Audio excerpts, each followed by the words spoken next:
हाँ भाई देखिए, आज हम कर रहे हैं नेक्स्ट प्रमेय, जिसका स्टेटमेंट है एक से संबद्ध प्रांत जी में फलन एफ जेड के लिए अनिश्चित समाकल रखने की एक आवश्यक तथा पर्याप्त प्रतिबंध फलन एफ जेड का जी में विश्लेषित होना है। पुनः किन्हीं दो अनिश्चित समाकलों में एक अचर का अंतर होता है। तो देखिए भाई, इसको हमें हल करना है। अब देखो यहाँ पर आपको दिया है आवश्यक तथा पर्याप्त प्रतिबंध है। यहाँ जो कंडीशन है ये नेसेसरी एंड सफिशिएंट कंडीशन है, आवश्यक और पर्याप्त शर्त है। तो इसमें देखिए एक्चुअल में हमें दो स्थितियों में इसको हल करना होता है। पहली स्थिति में तुम क्या करेंगे भाई, आपको ये जो कनेक्टिव आपको पास में जो है आवश्यक और पर्याप्त प्रतिबंध, इसमें देखिए दो स्टेटमेंट आपको होंगे, एक इससे पहले जिसको हम फर्स्ट स्टेटमेंट यहाँ पर कहेंगे और एक इसके बाद में जिसको सेकेंड स्टेटमेंट हम कहेंगे। तो एक बार तो हम करेंगे फर्स्ट को सत्य मान लेके और सेकेंड को हम लोग प्रूव करेंगे। तो देखो पहला स्टेटमेंट क्या है इसमें कि संबद्ध प्रांत जी में फलन एफ जेड अनिश्चित समाकल रखता है। तो माना कि एफ जेड का अनिश्चित समाकल है फाई जेड। तो माना एफ जेड का अनिश्चित समाकल फाई जेड है, समाकल फाई जेड है। ठीक है भाई, मान लिया कि एफ जेड का अनिश्चित समाकल क्या है, फाई जेड है और फाई जेड अनिश्चित समाकल है। इसका मतलब अनिश्चित समाकल की डेफिनेशन से हम लोग जानते हैं कि फाई डैश जेड इक्वल होगा एफ जेड के। अब आपको प्रूव करना है कि जो फलन एफ जेड है ये जी में कैसा होगा, विश्लेषिक है। तो देखिए भाई, फाई डैश जेड इक्वल हो चुका है एफ जेड के। इसका मतलब भाई जेड के प्रत्येक मान के लिए फाई जेड का अवकलज विद्यमान है। भाई फाई डैश जेड क्या है, फाई जेड का अवकलज ही तो होता है। तो इसलिए जेड के प्रत्येक मान के लिए, जेड के प्रत्येक मान के लिए फाई जेड का अवकलज विद्यमान है।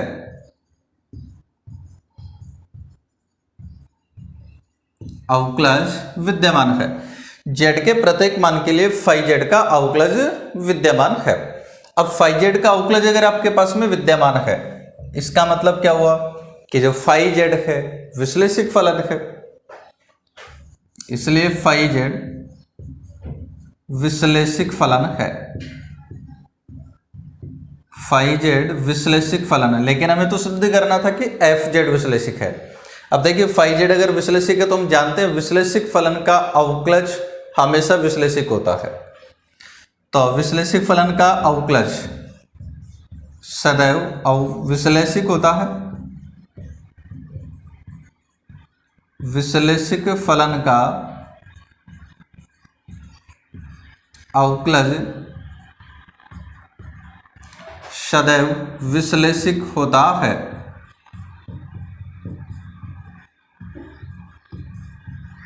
सदैव विश्लेषिक होता है। ठीक है भाई, विश्लेषिक फलन का अवकलज सदैव विश्लेषिक होता है। इसका मतलब फाई डैश जेड विश्लेषिक है और फाई डैश जेड अगर विश्लेषिक है तो फिर एफ जेड भी विश्लेषिक है, क्योंकि फाई डैश जेड इक्वल है एफ जेड के। तो इसलिए एफ जेड विश्लेषिक फलन है। एफ जेड विश्लेषिक फलन है। ठीक है भाई, ये आपकी हो गई पहली कंडीशन, जिसको आप नेसेसरी कंडीशन या आवश्यक शर्त कहते हैं। अब दूसरा एक बार हम इसका विलोम करेंगे। तो विलोमतः, विलोमतः। अब देखिए भाई, विलोम में हम लोग क्या करेंगे, विलोम में इसके उल्टा करेंगे। मान लेंगे कि एफ जेड विश्लेषिक फलन है। माना एफ जेड विश्लेषिक फलन है। माना एफ जेड विश्लेषिक फलन है। एफ जेड अगर विश्लेषिक है तो फिर अब हम सिद्ध करेंगे कि जो फाई जेड है एफ जेड का अनिश्चित समाकल यहाँ पर विद्यमान होगा। ठीक है, ऐसा हमें सिद्ध करना है। तो देखिए फाई जेड विश्लेषिक फलन है, इसलिए सबसे पहले तो देखिए मैं एक फलन लिख रहा हूँ यहाँ पर फाई जेड, और फाई जेड का जो डेफिनेशन है वो कल हमने देखा था जब अनिश्चित समाकल का डेफिनेशन देखा था कि कोई भी फंक्शन फाई जेड हम इस प्रकार से डिफाइन कर सकते हैं, Z0 to Z f j D j। इसमें जो निम्न सीमा Z0 है ये स्थिर रहती है और ऊपरी सीमा में हम जैसे ही परिवर्तन करते हैं तो आपको फाई जेड का वैल्यू मिलता रहता है। तो ये फाई जेड होता है जिसका डेफिनेशन है Z0 to Z FJ DJ। एक बार मैं इसको हटा देता हूँ अभी यहाँ से।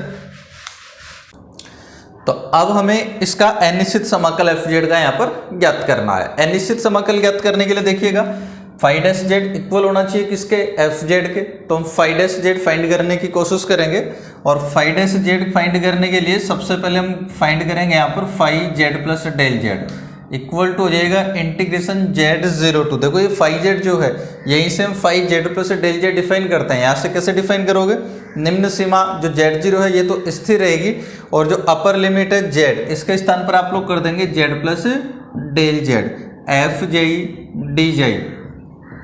ठीक है भाई, अब इसके दोनों पक्षों में फाई जेड घटा दीजिएगा एक बार, तो phi Z plus del Z minus phi Z equal to integration Z0 to Z FJ DJ minus integration Z0 to Z FJ DJ। ये वाला Z प्लस डेल जेड है भाई, phi Z plus del Z था, ठीक है ना। तो ये आपके पास में आ गया phi Z plus del Z minus phi Z.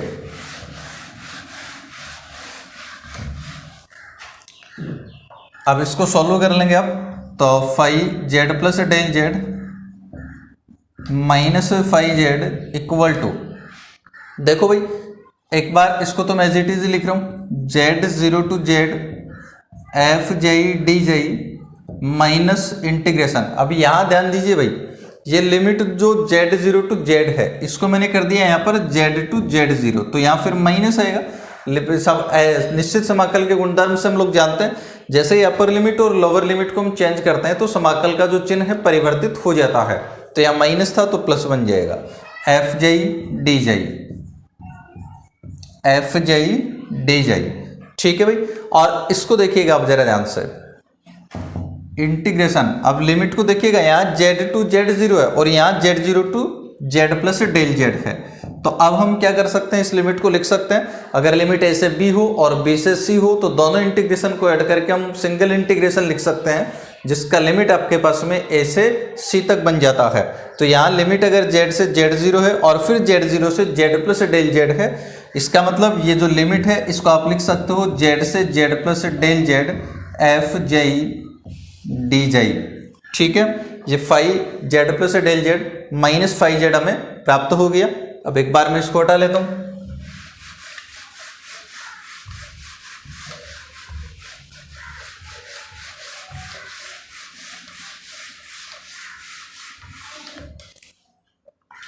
तो देखिए भाई अब इसके दोनों पक्षों को डेल जेड से हम लोग डिवाइड कर देंगे और डेल जेड से जब डिवाइड कर लेंगे तो ये आपके पास में हो जाएगा phi Z plus del Z minus phi Z बटा del Z equal to 1 upon del Z integration Z to Z plus del Z FJ DJ। ठीक है भाई, और यहां पर देखिएगा जो ये भी हम जानते हैं कि जो इंटीग्रेशन होता है, हमने प्रूव किया था कि जो इंटीग्रेशन है वो दोनों बिंदु जो होते हैं, जैसे यहाँ पर दो बिंदु है Z और Z प्लस डेल जेड, तो जो इंटीग्रेशन होगा वो इन दोनों बिंदुओं को मिलाने वाले पथ के ऊपर डिपेंड नहीं करता है, केवल इन दोनों बिंदुओं पर डिपेंड करता है। तो इन दोनों बिंदुओं को मिलाने वाला पथ आप कोई भी ले सकते हैं। तो यहाँ हम इन दोनों बिंदुओं को मिलाने वाला जो पथ है वो एक सरल रेखाखंड ले लेंगे। अब सरल रेखाखंड क्यों ले रहे हैं वो भी हम आगे देखेंगे। अब ये बन गया अपने पास में, ठीक है। अब देखो फाई डैश जेड का डेफिनेशन तो यही होता है, अगर क्या कर दिया जाए, इसका लिमिट कर दे डेल जेड टेंड्स टू 0 पर, तो आपको ये फाई डैश जेड मिल जाएगा। लेकिन फिर हमें प्रूव करना है कि जो फाई डैश जेड है वो एफ जेड के इक्वल होगा। तो उसके लिए हम लोगों को क्या करना पड़ेगा, यहाँ इसके दोनों पक्षों में से हम एफ जेड घटा देंगे। तो दोनों पक्षों में से एफ जेड में घटा रहा हूँ, तब देखिए ये आपके पास में जाएगा phi Z plus del Z minus phi Z बटा डेल जेड इक्वल टू ये minus F Z equal to 1 upon del Z integration Z to Z plus del Z F J D J, और ये आपका आ गया minus F Z. अब इसको मैं हटा देता हूं एक बार।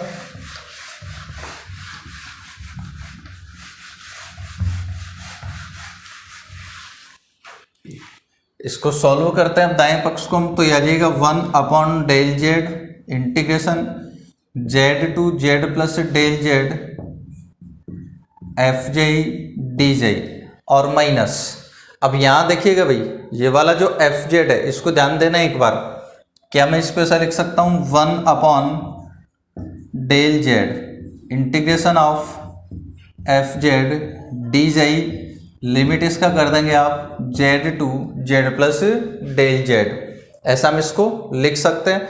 क्यों लिख सकते हैं ध्यान देना भाई, ये 1/del z, इसको सॉल्व करें तो एफ जेड ही बनेगा क्या, चेक कर लेते हैं हम लोग एक बार। भाई एफ जेड इंटीग्रेशन जे के सापेक्ष कर रहे हो तो एफ जेड तो क्या हो जाएगा कांस्टेंट, कांस्टेंट को आप बाहर लिख लेते हैं, तो ये एफ जेड बाहर कर दिया मैंने, ठीक है। और ये बटा डेल जेड ये आपका पहले से यहाँ पर विद्यमान है। अब बचा केवल क्या डी जेई, डी जेई का जो इंटीग्रेशन है वो क्या होगा जेई, और जेई का जब upper limit minus lower limit करोगे तो Z plus del Z minus Z जैसे ही आप लोग करेंगे तो क्या आ जाएगा डेल जेड, और डेल जेड से डेल जेड हो जाएगा कैंसिल, क्या बचेगा एफ जेड। तो जो एफ जेड है उसको अपन ऐसा लिख सकते हैं 1/del z Z to Z plus del Z F Z D JEE, ठीक है। अब इन दोनों इंटीग्रेशन को हम लोग एक साथ लिख देंगे। एक बार मैं इसको यहां से हटा लेता हूं भाई।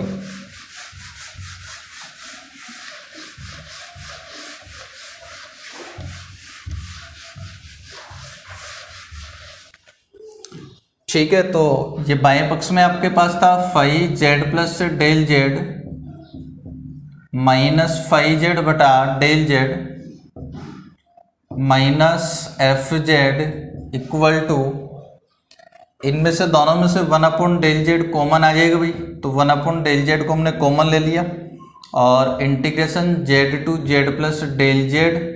अब क्या बचेगा भाई, यहाँ से तो एफ जाई और यहाँ से एफ जेड, तो एफ जाई माइनस एफ जेड डी जाई, ठीक है, ये आपके पास में बचेगा।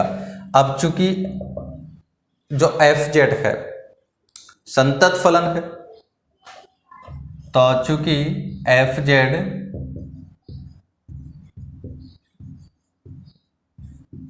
जेड किस प्रकार का फलन होगा संतत, तो संतत फलन के डेफिनेशन से हम लोग जानते हैं मॉड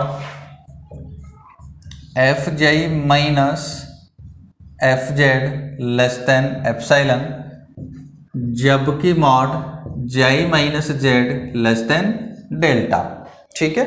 अब एप्सिलॉन और डेल्टा कोई भी स्विच से धनात्मक संख्याएं हो सकती हैं, ठीक है भाई। ये मैंने संतत का डेफिनेशन लिखा है। तो अब यहां से हम इसके दोनों पक्षों का कर लेंगे मॉड। तो दोनों पक्षों को हम लोग जैसे ही मोड करेंगे तो देखिए क्या बनेगा भाई, मोड आप लोग करोगे तो जाएगा mod five Z plus del Z minus five Z बटा del Z minus F Z equal to, इसका आप लोग जैसे ही मोड कर देंगे तो जाएगा mod 1/del z integration Z to Z plus del Z F JEE minus F Z D JEE, ठीक है भाई। और अब मापांक आप अलग अलग करेंगे इनका जैसे ही, तो जैसे ही मापांक को अलग अलग करोगे तो यहाँ चिन्ह आ जाएगा इक्वल की जगह लेस देन इक्वल देन, तो आ जाएगा 1/del z mod del Z और integration Z to Z plus del Z mod F JEE minus F Z mod D JEE, ठीक है भाई। अब एक बार मैं इसको हटा लेता हूं।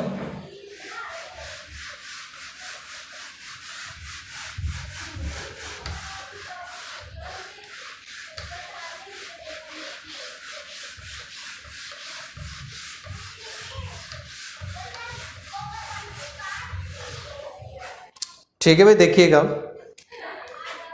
तो five Z plus del Z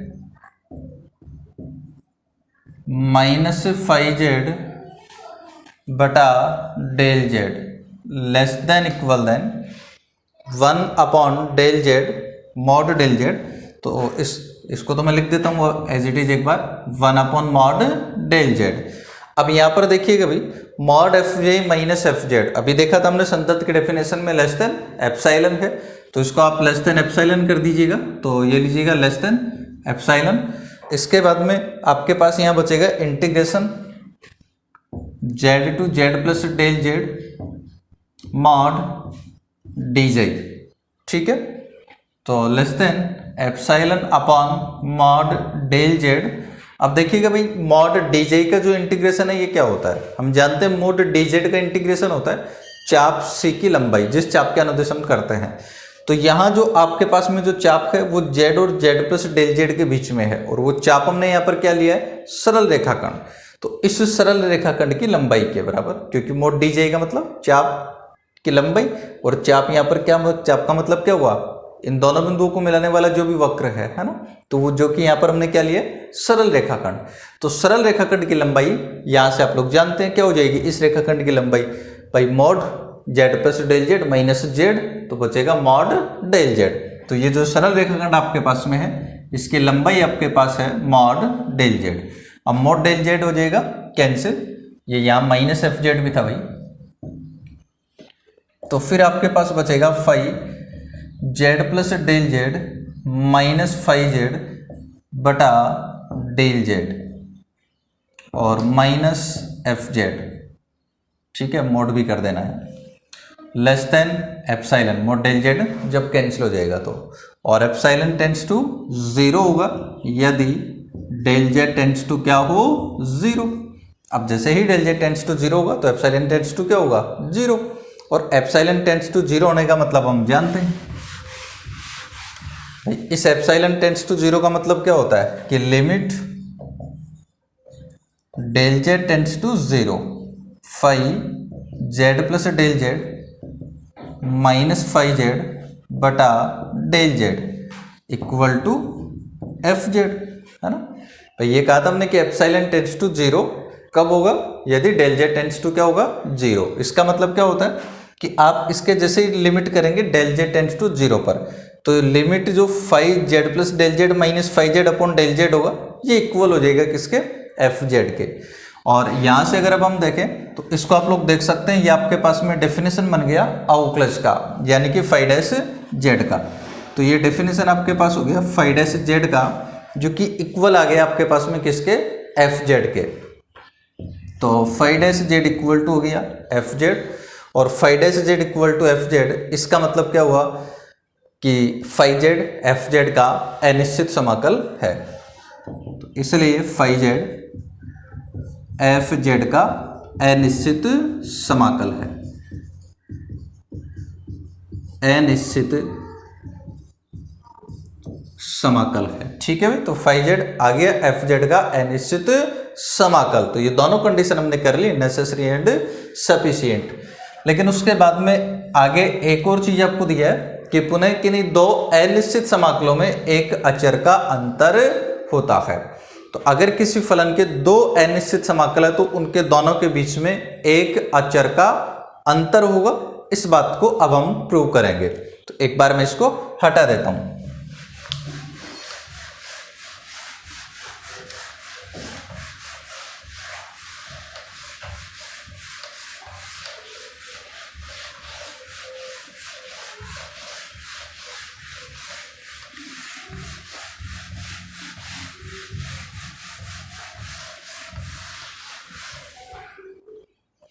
हाँ भाई देखिएगा, हम प्रूव करेंगे कि दो अनिश्चित समाकलों में एक अचर का अंतर होता है। तो सबसे पहले हम लोग क्या करेंगे भाई, दो अनिश्चित समाकल इसके कोई भी ले लेंगे। तो माना फलन एफ जेड के दो अनिश्चित समाकल, फलन एफ जेड के दो अनिश्चित समाकल, माना फलन एफ जेड के दो अनिश्चित समाकल फाई जेड तथा साई जेड है। ठीक है भाई, माना कि फलन एफ जेड के दो अनिश्चित समाकल फाई जेड तथा साई जेड है। इसका मतलब क्या हुआ, हम लोग जानते हैं कि जैसे ही फाई जेड अनिश्चित समाकल होता है, इसका मतलब फाई डैश जेड इक्वल होता है साई जेड के।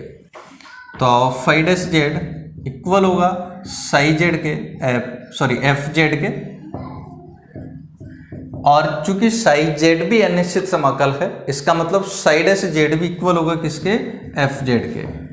ठीक है, तो यहां से अगर हम देखें सीधा सा तो आप देख सकते हैं कि फाई डैश जेड इक्वल हो चुका है साई डैश जेड के।